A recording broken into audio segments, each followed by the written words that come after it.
কি মিরাজ শান্তরা কই? ওরা চলে গেল? ওদের ওদের তো পুলিশে ধরে নিয়ে গেল। পুলিশে ধরে নিয়ে গেল মানে? ওরা কি করছে?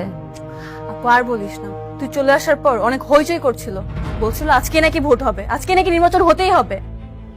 মাথা গরম হয়ে গিয়েছিল, দিয়েছি গুলি করে। শালার একজনকে দিতে যেয়ে আরেকজনের হাতে লেগে গেছে। এরপর কি পুলিশের ভয়ে বাবার সাথে প্ল্যান করে মিরাজকে ফাঁসিয়ে দিয়েছি, সাথে শান্তকে। ভালো করেছি না আপু? অনেক ভালো করছিস। বেয়াদব কোথাকার।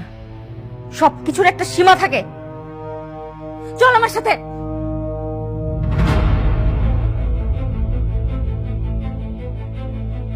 বলো, কে তোমাকে গুলি করেছে আর কে তোমাকে হেল্প করেছে? মিরাজ গুলি করছে আর শান্ত হেল্প করছে।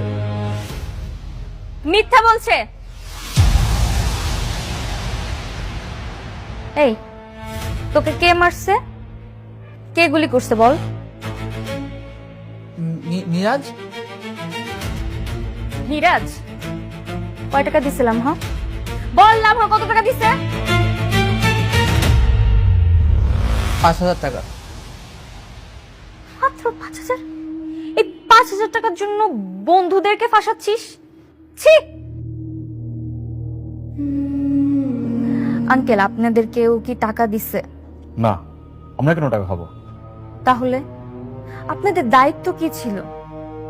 আপনারা গেছেন ঘটনাস্থানে, যে আগে জিজ্ঞেস করতেন এই বন্দুক কোথা থেকে আসছে, বন্দুকের মালিক কে, বন্দুকটা কার নামে লাইসেন্স করা, সেটা করছেন। এরপর দ্বিতীয় কাজ ছিল গুলিটা কে করছে প্রত্যক্ষদর্শীদের থেকে খুঁজে বের করা। আপনি কি প্রত্যক্ষদর্শীদের একবারও জিজ্ঞাসা করছেন? আসলে তোমার চাচা ফোন করে বলল। চাচা কে? আমার চাচা কি আপনার বস নাকি? আমার চাচা ওখানকার প্রত্যক্ষদর্শী কোনটা? এই, তুলে দাও।